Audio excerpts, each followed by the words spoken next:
You know, I never really understood the allure of a soul level 1 run or challenge runs or things like that. I mean, the NPCs aren't going to care what you kill them with. They don't react any differently. They don't notice. But you pop a dried finger and you get human opponents. These people have the potential to provide a unique and interesting challenge every single time, except for this guy because he's drinking all of his Estus instead of fighting me normally. I mean, he's a twink, but I came prepared for this. I knew this would happen when I popped a dried finger here. And also, I knew this would happen, so I got a bunch of blue sentinels to help me out. Of course, they'll be dead in the first 5 seconds. Jesus Christ, how many parries can one man do? Anyways, yeah, I figured I'd be fighting Twink, so I thought it would be fair to get some blues in here, you know. This, man, this guy, he has the Twink set up, but not the PvP skills. He's got work to do. Here's another Twink, Millwood Battle Axe. I wonder, y'all know the weapon art's coming. It's only a matter of time. There it is. Shield, block it. I could have parried it too, but parries scare me sometimes. By the way, you can block that weapon out with any weapon, regardless of its stability. Like, you could have a fucking dagger, you put the block up, and then it won't stun lock you into the next part. So, you know, do that. In fact, if you do it with a dagger, you might actually be able to outspeed the next R1. There's parry kinging once again. Little Star is a lot less, how do I say, sportsmanlike than the other guy. And the red there has decided to assist a little bit. Let's teach him not to do that. Stay out of our honor duel. This is Dark Souls, not a fun game. And he's got the Exile Greatsword out. Could set up parry that, but, you know, I don't like to parry when I can help it. Although, you know, right now I don't lose much for losing, so I'll take a few risks from here and there. Got a straight sword out. Can't parry that so easily. There's the very least punishing possible option you could have picked. Excuse me, sir. Okay, my shield stopped existing for a minute there. I was going to try and run around for a backstab because I expected him to parry again. Didn't end up that way. We're going to continue fighting him. The red's just kind of, I don't know what he's doing back there. Is he helping? Is he doing nothing? Like, I'm not really sure where this guy's priorities are at.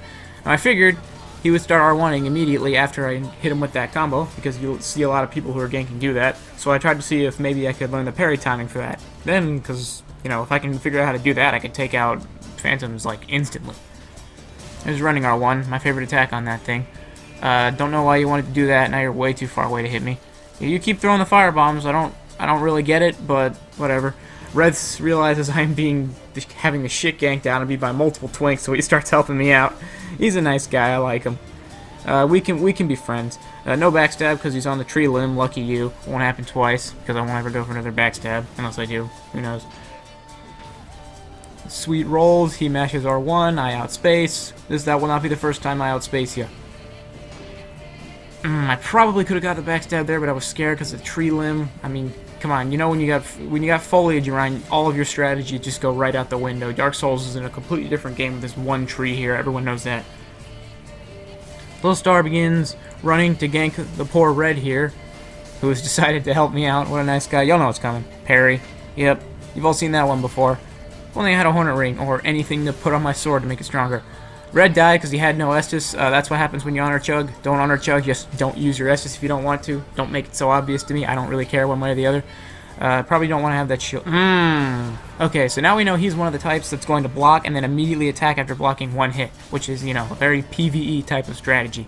But regardless, it prevented me from breaking his guard right there, so lucky him. Good thing he has chosen possibly the worst weapon in the entire game, the Reinforced Club. It does get poised if you two-handed, so it's got a little bit of merit, but, you know, it's like a worse version of the War Pick in that sense, and he's one-handing it. Alright, so I definitely can't beat a Twink and oh shit, that's one delayed running R1, we'll keep that in mind. Anyways, I definitely can't beat the Twink and the Exile, so we're gonna run very far away, and oh good, Hazel's here. That actually could be beneficial, because Hazel will just attack anyone, because Hazel's fucking stupid, doesn't know how to invade. Even fucking hacks his stats, that's how little he knows about the game. So he'll attack anyone. I really hope he shows up in this fight, but I'm trying to run far away. Because, you know, mobs are going to make this even more difficult than it already is. Okay, now that we're back at the bonfire, we can finally have our 2v1 by the bonfire, everyone's favorite kind of invasion. Hey, you know, they don't call me Tryhard for nothing. I'm not gonna use less than optimal strategies, but I am not going to summon phantoms. I didn't notice I got that parry there since there was a little bit of lag. Didn't get to have it. Did not think he would. I thought he would be in range for the R1, so he wouldn't be able to get his hyper armor started, but he did, unfortunately for me. So, basically my strategy here is run away, do turn and burns, and hope I outdamage them. It's basically the only strategy I have left, since there's more than one. Normal concepts like rolling around their attacks and spacing and all that nonsense doesn't really come into play too much here. This also would be a lot easier if I had a Chloranthy ring. Stamina is just not regenerating very quickly. It's very hard to manage that or have any left to do things. Still not activating that sign. This is not casual hour over here. There's the parry. Good old running R1 into R1 prediction parry. One of my favorites. Used to work all the time on the Karthus Curved Sword before they nerfed it, and now it still works on the Karthus Curved Sword. Only now no one uses it because it's garbage. Roll away from that. When you trade a regular R1 with a running R1 on weapons like straight swords or curved swords, whoever did the regular R1 is going to come out of stun lock sooner. So that person will have the advantage. Set a parry on the reinforced club. You can do that too. So I'm just parrying left and right in this invasion. Well, multiple invasions, I suppose. Outspace him because he made a mistake with the R1. He comes at me with the delayed R1. I'm ready for it. Hyper armor on the running R1 that the Exile Greatsword had just does not manage to start up before I can knock him out of it. Pulls out straight sword again, probably the best weapon for the job, although the counter to turn and burns is a shield.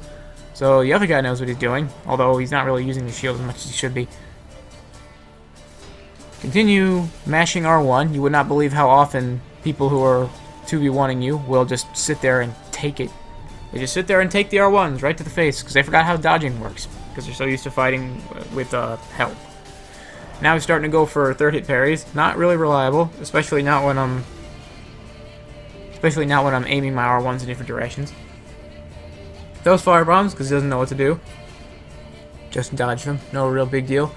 Fire bombs can be super annoying when you're in the middle of fighting other people, but in a normal circumstance, they're not really that helpful. Now I get fucking stun locked for almost all of my health there. Let me just quick heal all that.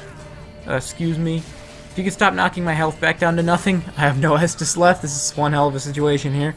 There's a mob too, and they're just showing no mercy. They want me to fucking die. The little star, but I'm not the only one out of Estus. Little star's running out too, which means he's my next target.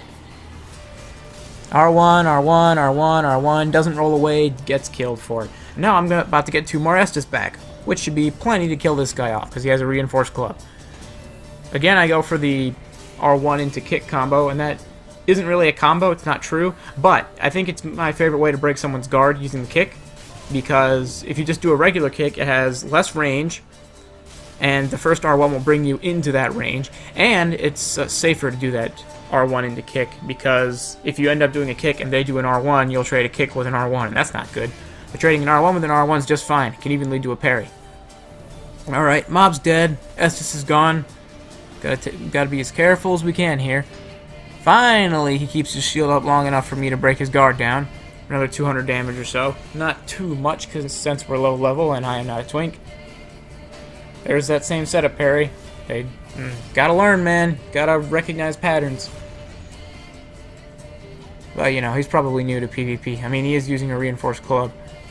R1, R1, R1. I figured he would R1 out of the stun lock. And I win. All the twinks are dead.